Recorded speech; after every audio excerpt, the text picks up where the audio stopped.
Good morning, everybody. It is the June 15th CAPN office hours. And this meeting, as always, is recorded and posted to YouTube later. I'll drop a link into Slack once it's actually posted for anybody that wants to go review or if you want to share it with anybody else on your teams.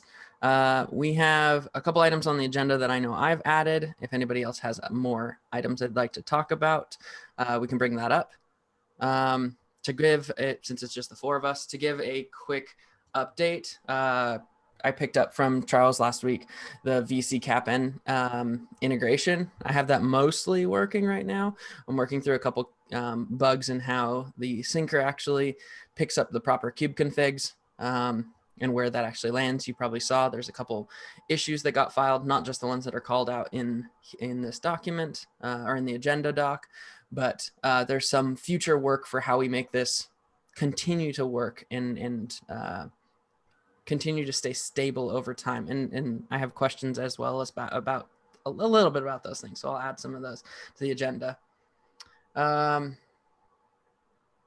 that's about it for now before I jump into the three things I wanted to cover in the agenda. Does anybody have anything they want to bring up before we do that? No, in my side. Not in my side. Cool. Oh. Sweet. All right. I guess I'll share my screen. Or y'all can probably just open. Well, here, and I'll just share my screen. It's easier that way. So I have a couple pieces that I wanted to bring up. While going through, if I can figure out how to share my screen. CAPN. All righty. Let me move this to this screen and make it bigger. I think that'll work.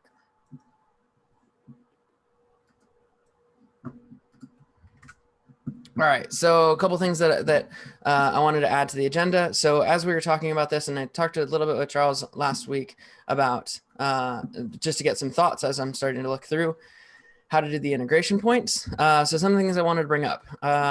Because we have CAPN in a place where we can technically create control planes. Once the virtual cluster integration is in place, I wanted to talk about and introduce the idea of potentially adding or removing all of the original cluster version and virtual cluster just cluster version components from VC.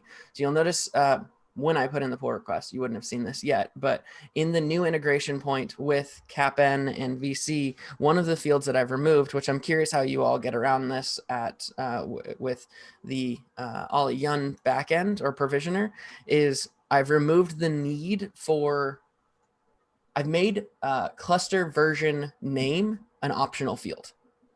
Previously, it wasn't optional, so you had to set it on every single virtual cluster object. Now, there isn't any samples in the samples directory, in the samples with specs directory for how you all provision the Ollie Yun control planes. So I'd be curious what you're actually doing there on your side of things.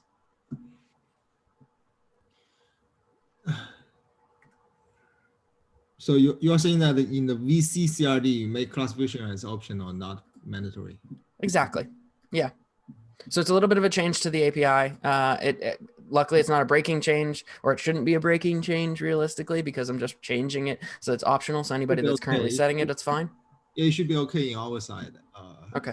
Because what do you currently set that to when you use the Ollie Yun provisioner? For upstream, we don't use it, but for internally, we. Okay. You make it as option. Make it optional sounds okay. It doesn't break compatibility. So.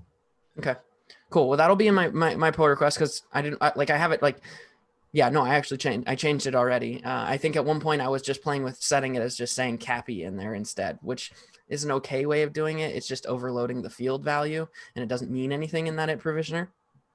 Okay. Let me think about it. So class version name. Yeah. I don't think it's actually, well, actually, I guess I could look this up. I didn't even look into this, but controllers, provisioner, Leon. I don't think we use it here, but we do use it internally. Oh, you do use it internally. Okay. For different purpose, but for different, we kind of leverage this field to kind of distinguish different versions. So that, Kubernetes okay, it's kind of Ali Cloud control plane support multiple versions. So gotcha. 1.18, 1.20, something like that. We trying to us. I mean, there is a requirement saying people wants to provision specific version of the Kubernetes. So we leverage that field for that. Although Gotcha. we don't use that CRD. I don't think we use that CRD. We just use that field. We don't use the class version CRD. We kind Oh, of right. You just use the field in there. use the You just field. overload the value Yeah. to mean whatever you need it to mean internally. Yeah. I see.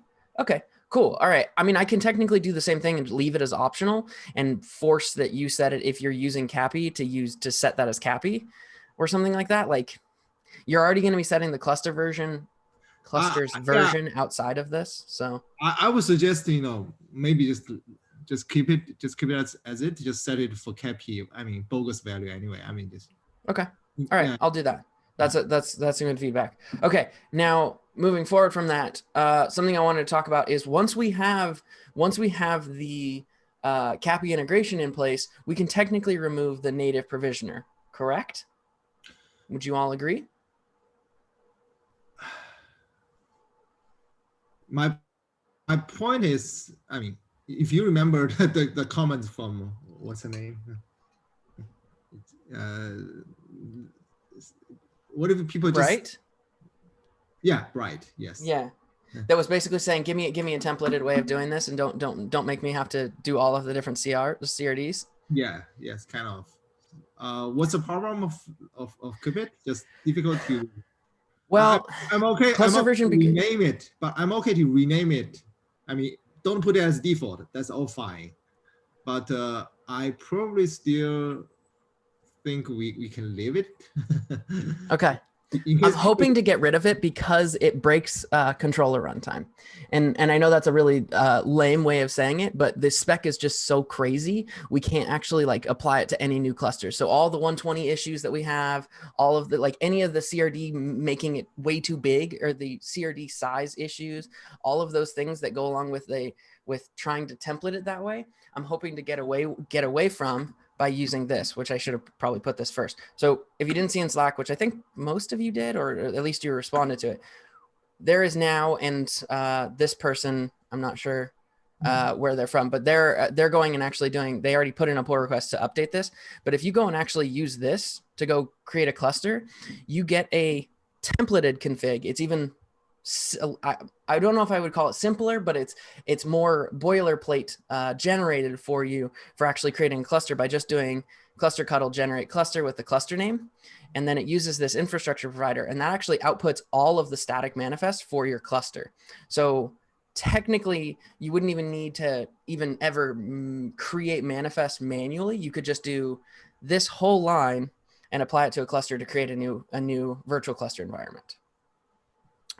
Nested cluster, sorry, which would be in essence the same thing as what the native provisioner does, but instead it's using 4 CRDs under the hood and it's just auto applying those. But what is a manifest within this schema? It uses Cappy and CRD? It's all Cappy and CRDs, yeah. Interesting. I'll let you think about it. Put your thoughts and feelings into that issue. I know. My original thought is to change the stateful sets to pod template. So that's what I was thinking to solve the CRD problem. Okay. There's a little underlying thing here that I'm slightly roundabout approaching, and I probably should be a little bit more verbose about it. So something that I think we need to draw a little bit harder of a line in between long term, and this doesn't have to be immediate. And there's another issue in here that kind of outlines why I'm bringing this up. I want to draw a line at some point with what VC managers' responsibilities are, and what cluster provisioning actually happens from. Because if we can disconnect that, we actually make it so that virtual cluster is very easy to apply to any environment you possibly want it to. Doesn't have to be a nested cluster, doesn't have to be the native provisioner, and it doesn't have to like be built into CapN2 or not CapN2 virtual cluster to actually do the provisioning. So I want to figure out how we can, and how I've been implementing at least the new VC manager setup. I haven't done any of this removal stuff, so don't worry. I just wanted to have the conversation or start the conversation. So in essence, what I've done is I've made a completely new reconciler that is separate from the current virtual cluster reconciler, so that at some point we can just kind of a little bit of give that an axe and say the way that you integrate with VC is by having a controller that updates the virtual cluster's status so that it knows what it's supposed to have or what state the cluster's in, similar to how the nested cluster and the cluster resource from CAPI actually integrate together. So when the nested cluster status updates, the cluster in CAPI updates to say that it's a status of ready. And so we'd have a very lightweight touch point in between those two. And so right now what's happening, instead of integrating virtual cluster into CapN, I'm integrating virtual cluster into CAPI so that if Vince came across and said, hey, I want to deploy an AWS control plane and I want to wire it directly into virtual cluster, all I have to supply is a cluster CR that has a status of ready, and the VC manager can go and say, great, you're good. Let me flip the status on my virtual cluster CR to the right status and check to see if where the kube config is and so on and so forth, and make sure that everything's wired up from that side of things. And then virtual cluster can go off and run against any control plane as long as you provide that single input. It doesn't matter who the provisioner is. And so there's a little bit of a line that I'm trying to draw there. I know, I understand that. But the problem is, as I said before, we have a kind of workflow differences here. So sure. in your workflow, you're assuming people has a separate workflow to start to bump up to create a control plan. Yeah. In our design, if you look at all our designs, we have one controller do everything, do provisioning and do hooking data updates. So that's a problem. So at least all our internal, framework leverage. So they don't have a separate workflow to create control plan. Sure. So they combine these two things in one controller, which from upper layer perspective, that's better for them, because otherwise they need to write two code. One code is generally, they need to maintain the life cycle of the virtual cluster. If you do that, right? That's your assumption, because you have a separate entity to maintain life cycle. But it's about, if we serve as a cloud product, not an infra team, it's just the production team, right? Production team, all they have is a workload operator. That's all they want to maintain. For them, they run Flink. They only need to, they just care about the Flink operator, right? Anything other than Flink operator, they don't need to care about at all. So if we ask them to manage the life cycle of virtual cluster, it won't work. So they have to push back to us. So that's the reason. Think about it that way, right? So they have to, we have to provide a simple interface, which is a VCCRD. So once you create a VCCRD, you essentially get a control plan. So that's what they want. Interesting. Okay.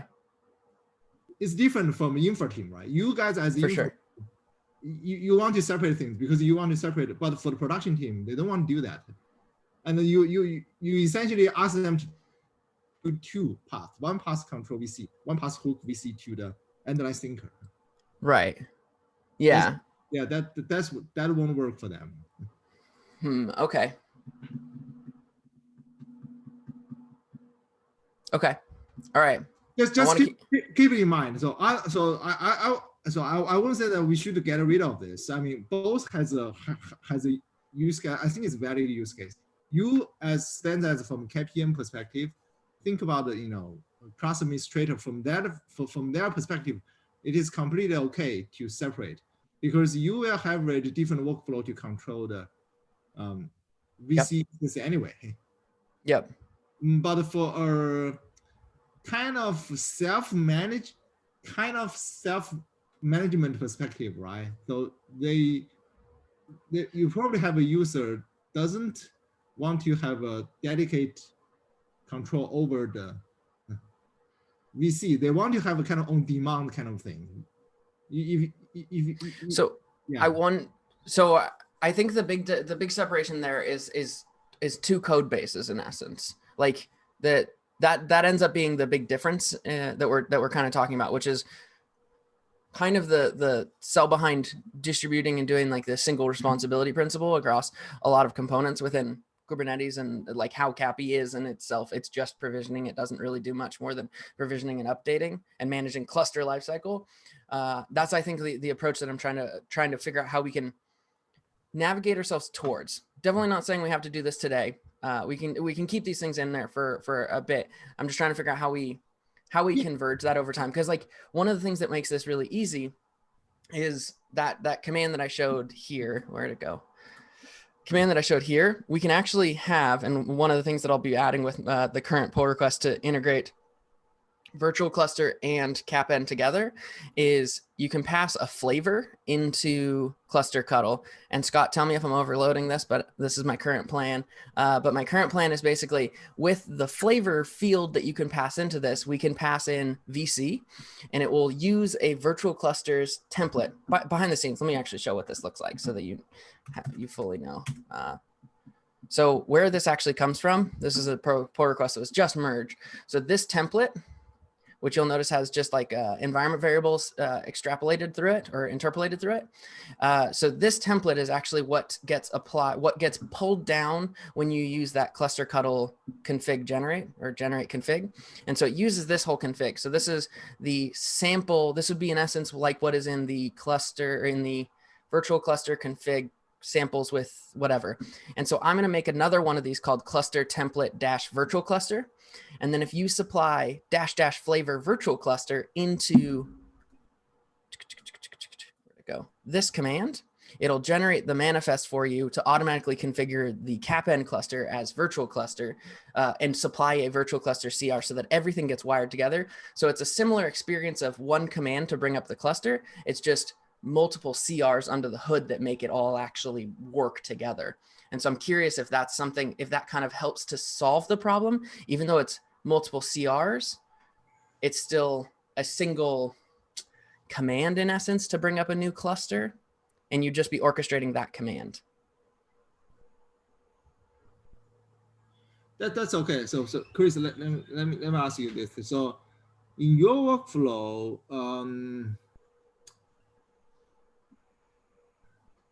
so you are saying that the VC manager doesn't do the actual provisioner. So there is another guy doing provision or the KPN clusters in advance. So once then you, and let me think about it. So then in VCCR, you need to have a way to hook these two things. Yeah, you want to see what my current implementation looks like, just so we can talk about that? Would that help? It is okay. Or you can just tell me how are you going to hook these two things using ref? Right now, it's not using a ref. Right now I'm just not overloading. I'm using annotations. I'm trying to find the spec real quick so I can actually pull it up. Config samples with spec CAPI.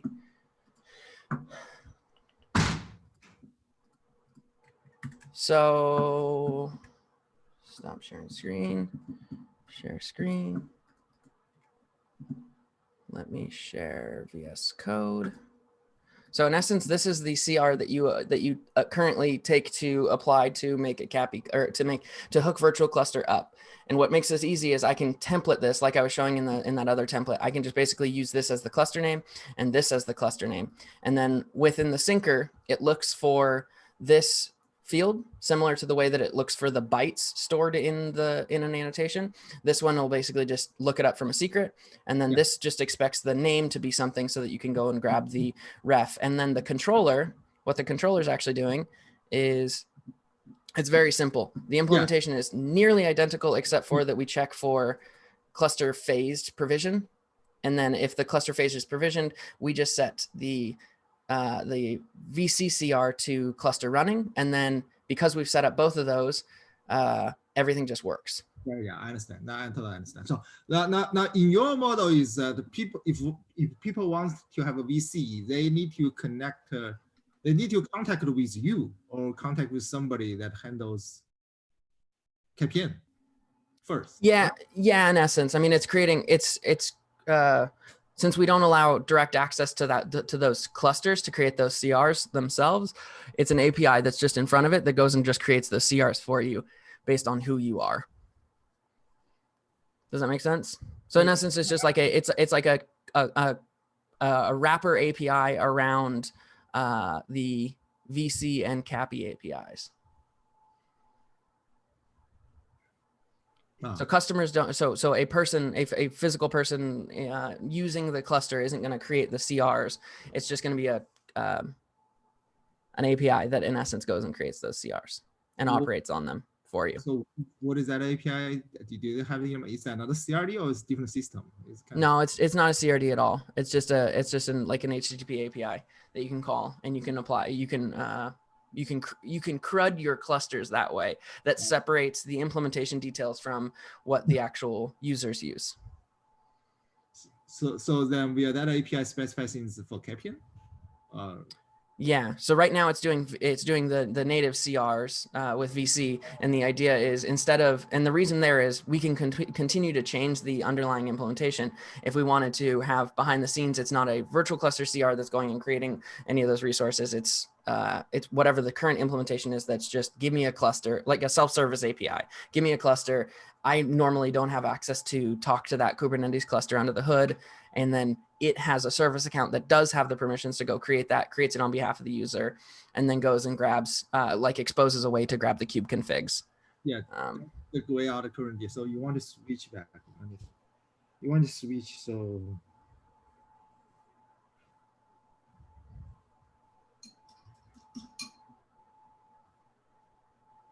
And you are more than welcome to take time to think about this and ask questions like outside of, we don't have to make the decision in this. I just wanted to continue to bring up that point and see how we can potentially move towards that. Cause I feel like we can get to a place where we have a very equal state for what VC was for creating a cluster.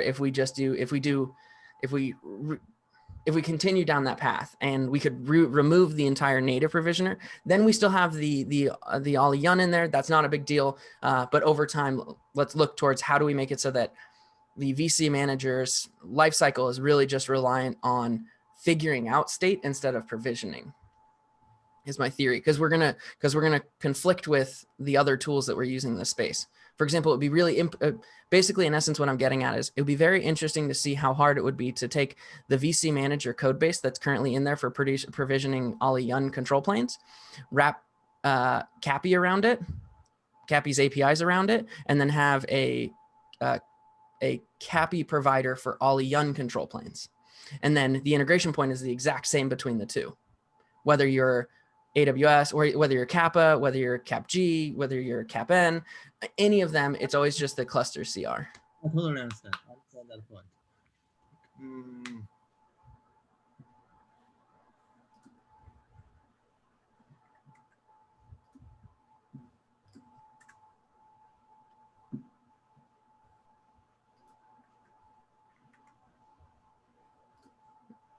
Share that again. Cool.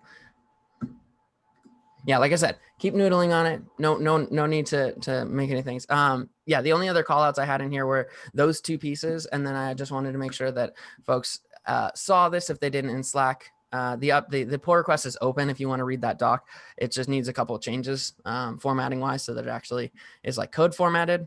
But other than that, you can use this entire guide instead of the docs readme.md.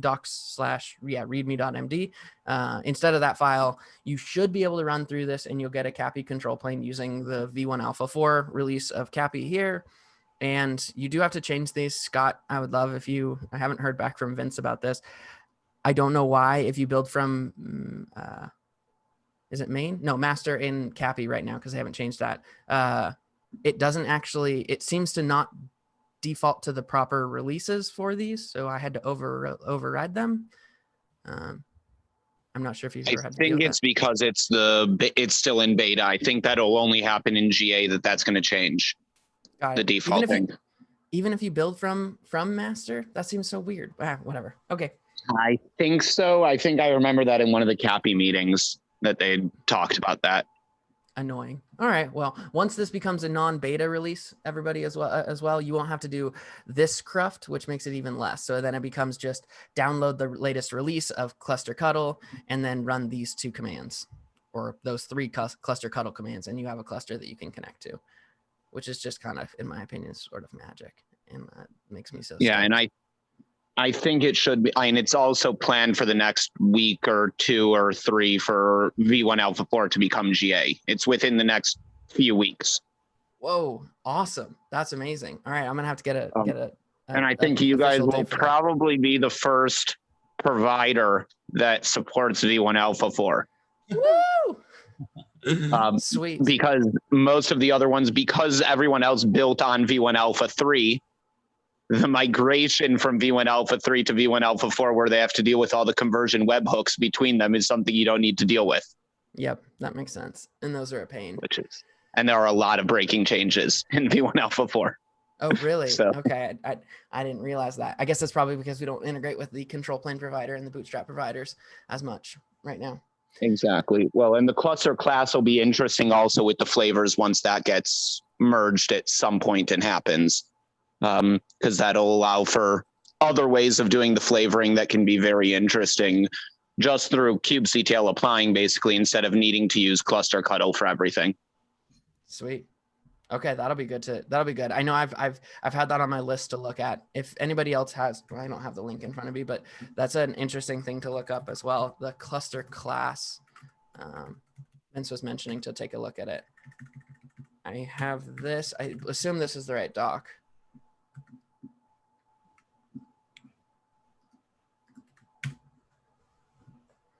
I believe at least that was the Google Doc that I remember reading up front. I don't know if it became a CAPI enhancement proposal. There is a PR on it also, like just a conversation PR on it. But this does cover everything basically that's in the actual PR itself as well. Cool.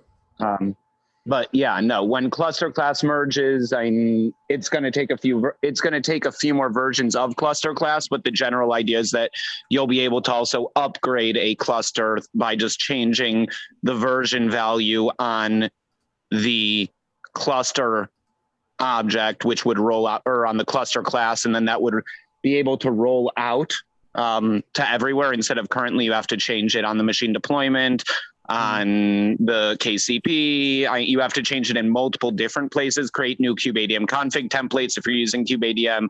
There's a lot of changes and a lot of immutable things that you need to create new copies of, and cluster class will make it much easier. Interesting.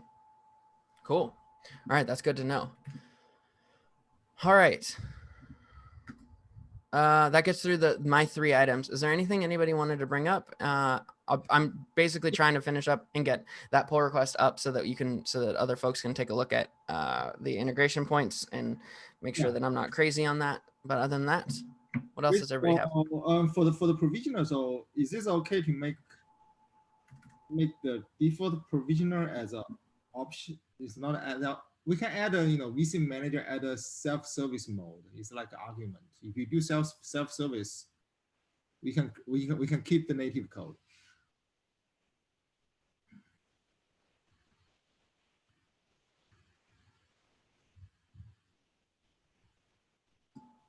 Yes. I think so. Right now it is self-service because you can, I think what you're getting at is basically like supplying it as a flag or something like that to change the type. Yeah. Is that what you mean? Yeah. So right now it technically is, and that's what I'm using. Like if you supply native, it goes to the native one. If you supply CAPI, it goes to using the cluster object. If you supply Oliyun like it was, it uses the other provider. I haven't changed any of that functionality. It still works. Yeah. So basically you want to have a VC. So I was thinking, how do you combine these 2 things for the long term, right? So you want to have a VC manager saying that I'm just the state updater. So the Intel provisioner is done by the separate thing. Let's follow the KPM design, right? Mm-hmm. But our past model is have a self-service model. It's like only thing is just we can try to support both. Mm-hmm. If you start up a VC manager saying this VC manager supports self provisioner, then you do whatever you do. Otherwise, you will just sit. You will just like current NCP controller kind of thing, just sitting and waiting for the state update. Right. Yeah, I think that's fine. I mean, like I said, I'm happy to leave it in there. The Yeah, long term, I still see a flip point. First, there are people that definitely there are people that they don't want to implement separate, HTTP API anyway. They just want to use Kubernetes API, which means they will use CRD anyway. So VC CRD, besides create the control plane, they have other fields which is useful, not even useful, it's mandatory, because they want you need to specify the how do you want to synchronize the label and the annotation. Yep. The key. Yep. You have to have that. So which means you need to provide an API for customer anyway. So people needs to direct talk with VC. So that's a strong requirement. So if you keep that in behind, it's all about think about that. So you need to expose VC API out anyway. If people do that, they want to have option to do self-service, which also makes sense because they don't want to you implement talk to another API. True. For many production perspective, they don't want to talk to so many APIs, right? They just want to talk once and they get everything.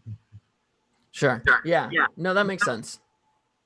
So that being said, is like we can put as an optional saying that the VC manager can support two mode, self-service mode, and they just use KPM mode. That's okay. No, KPM mode.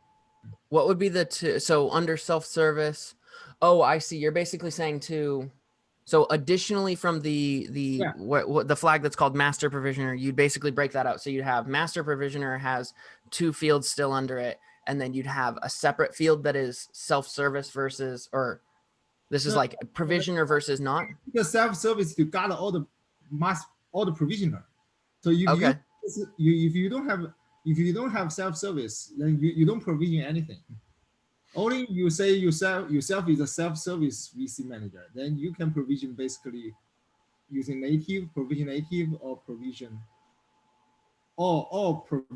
the article. Forget about article and anything. Or it's like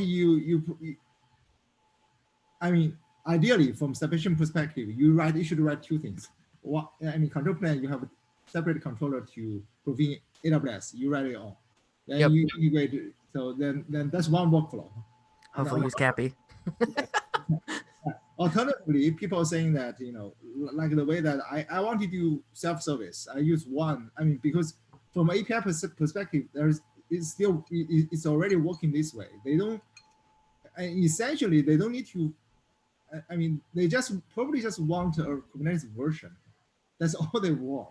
So they don't need to, learn new KP AWS API at all. Right. They just need to give a version. So if they want that way, is you can use a self-service mode, right? They kind of hide the complexity of a new API to the controller of the current one.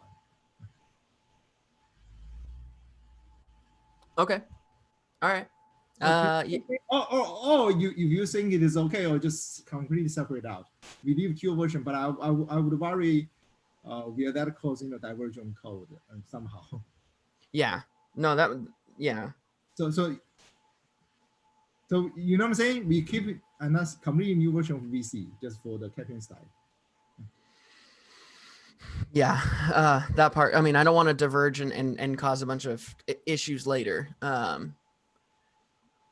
Yeah, I think. No matter what, for this first version, it can support all three things at the same time. Not that isn't going to be a big deal. Yeah, I think that's fine, and we can continue to go forward and noodle on what that will look like. I'm talking about long-term wise, right? So if you want to make VC Manager as a standalone kind of simple controller and make this vendor supporting code out, move that code out. So that's one round we can keep. So I don't think we should remove it, because I still think from the user's perspective, there is an advantage of doing this way. I wonder if maybe.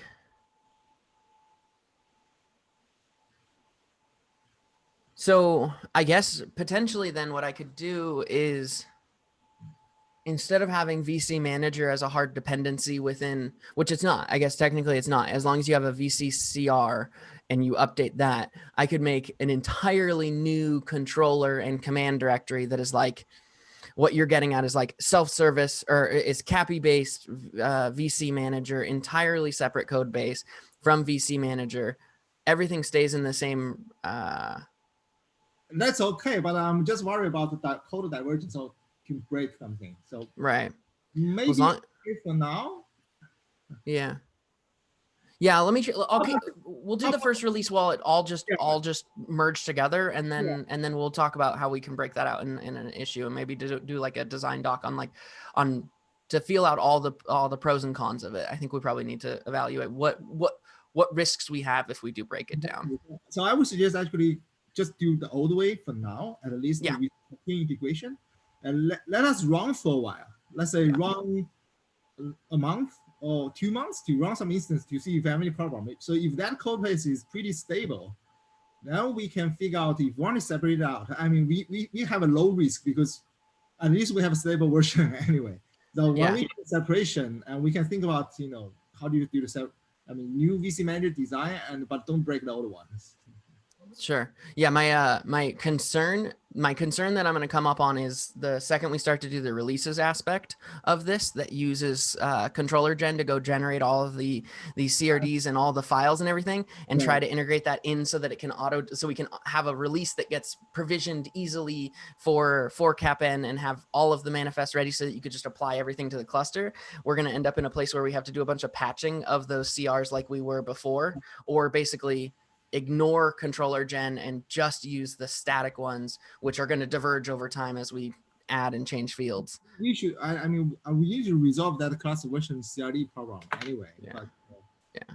But honestly, that is for upstream loading. So none of the production use that. But we have to keep we have to give it to people easily try it. So that's all my point here. So I don't want people to try it out in the first place. Tried it out. my hope is the integration point here with CAPI makes it so that it's like, oh, I just run cluster cuddle and woo, everything just works magic. It's just fancy. We'll see though. We'll see. If that is a user experience and we all like it, I'm okay to get rid of the other one. Yeah, cool. Okay. All right. I think we've noodled on that enough. I'll put a little comment on the one about removing cluster version and from VCCR, that we need a design doc to kind of talk through the rest of the ideas there. Mm-hmm. Sweet. What else can we talk about? Anything left in the last 20 minutes? I think one other thing that it's not going to be V1 Alpha 4, it's going to be V1 Alpha 5, but is already in pretty strong being worked on right now, that will be interesting to see maybe if there's any input that you guys would have on something that's going to be changed in CAPI because of how different this provider is that they're going to be introducing a new provider, which is the etcd provider, which is going to be allowing for cases where you want to have separate etcd nodes than the API server in kubeadm, because currently it's kubeadm stacked mode. And there are use cases due to scale that they're moving to etcd on separate nodes. And that's planned to be pluggable into any etcd implementation. There you're going to be using etcd ADM, but it would be interesting to see, I know they're working on that, would be interesting to see how that integrates here with how you guys are implementing etcd with pods just in the management cluster. To see, where that interacts and what changes that would require on your guys' side or things like that, because that could be very interesting and affect how you guys implement it. And I remember originally there were the talks about allowing different etcd implementations possibly within CapN and people bringing their own implementation. And this could be an easy way to integrate into that possibly. Trying to find the controls for Zoom. Sorry about that. So the design that you're talking about is already a merged proposal potentially. I don't think it's merged yet. Let me find the doc though that they're working on right now. It's being pushed by AWS right now. Oh, here it is. Add support for managed etcd. Yeah. Okay, cool. I'm going to add this in and added a new issue. If anybody's interested as an operator to use an external team. Oh, come on.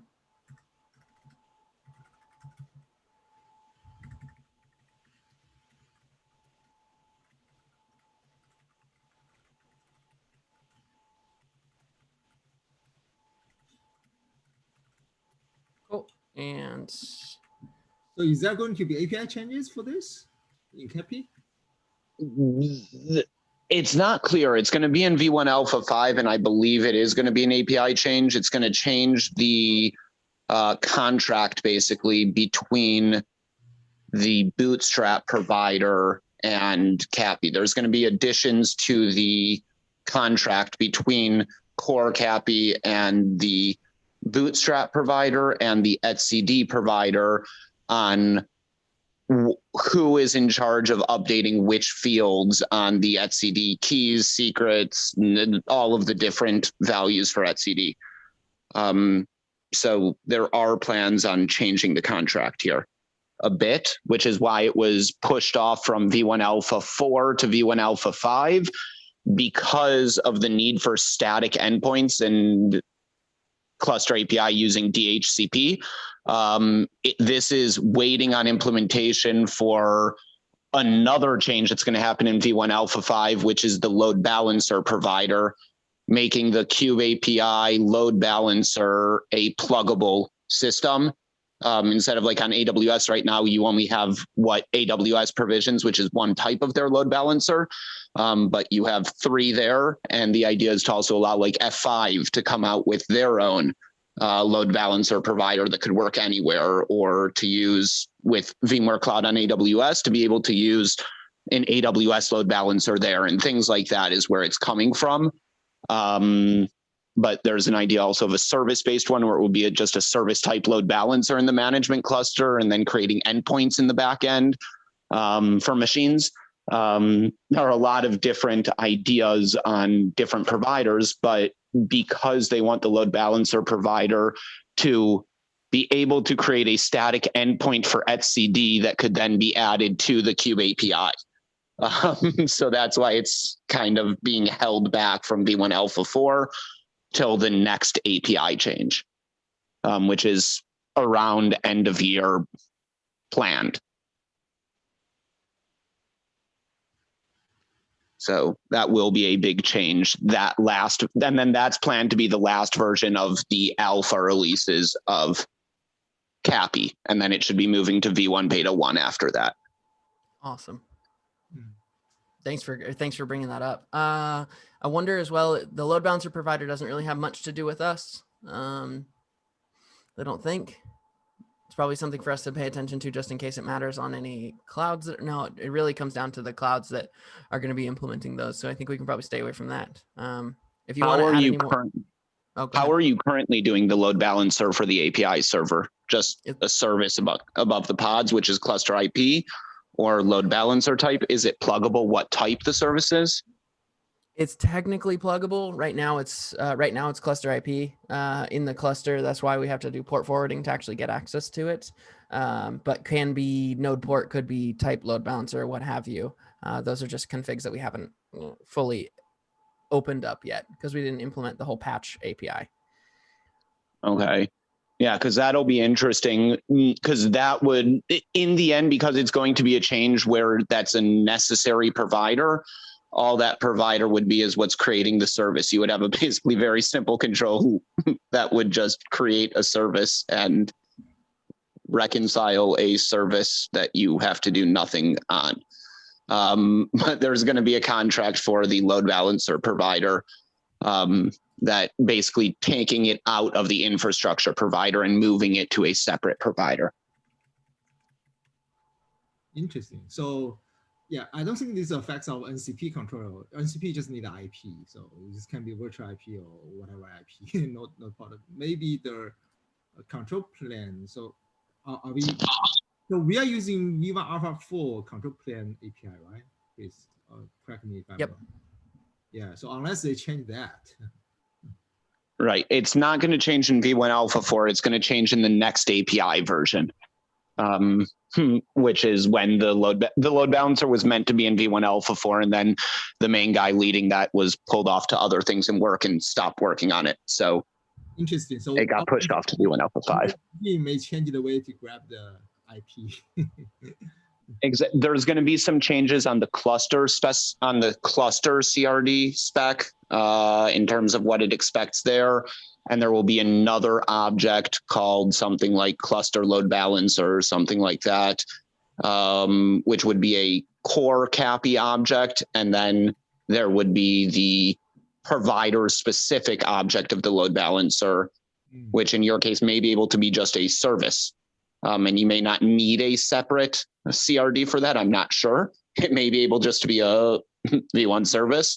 But that's where like F5 will create an F5 load balancer object that you could use. And VMware will do the same thing with NSX and KubeVip and whoever does what they do with that provider. But the contract is going to change, and the fields and where they're located is going to change. Interesting. Yeah, for us is pretty much is a service anyway, but for others. For others, it's much more complex because it's also machines that don't really have an endpoint. So it's how do you deal with things like that, removing a node from a load balancer, pre-deletion hooks, things like that that are going into the design there that make it very difficult for the other providers to do. That's why it's taking a while. It's been in the workings for about a year, this proposal. Because it's not simple, but that's planned for end of this year. So worth just keeping an eye out on. And when I see that it's actually being merged or anything like that, I can also just ping here and let you guys know and see if that affects in any way once it's a bit more baked out. Sweet. We appreciate that. Filed 2 issues, at least, so we can track those things. So if anybody is interested in looking more into what those look like and providing more feedback to back based on how we're going to have to make changes, that would be super helpful. Otherwise, we'll pick it up at some point. Cool. Anything else anybody wants to bring up before we call it? Yeah, I just do a quick update. I'm still working on the KCP part, and I think I find out that the Kubi admin actually I think the Kubi admin actually exports some of the function. I think we can reuse to actually generate the static pod. So how Kubi admin work is it uses some default configuration to generate static pod object, and then I think it serialized the static pod object to YAML file and store it on the computing nodes. So, and I found out that the function, I think I forgot the name. It's create static pod or something. I think it is an export function. So I think maybe we can reuse this function and to export the static pod manifest and reuse it when we create the NCP controller plan. Yeah. So I'm still working on this part. I think if we can have this one work, then I think we can have something very similar to not very similar. I mean, follow the pattern of the Docker provider. Yeah. Very cool. Yeah, there's some things that I don't want to cover in the next 10 minutes, but with that probably unlocks for us to be able to do, for example, running multiple base controller runtime clients connected to multiple clusters and deploying the static pods across those to provide a very different world. But right. Cool. That's fantastic. I'm so excited to hear that. Yeah, I will keep you guys update if I get any progress. Yeah. Cool. All right. Anybody else want to say anything? 3, 2, 1. All right, everybody. Well, I will see you all next week, and we'll chat over Slack. Look out for a couple pull requests this week. And yeah, you're all wonderful, and see you later. Okay, bye-bye. See you. Bye-bye.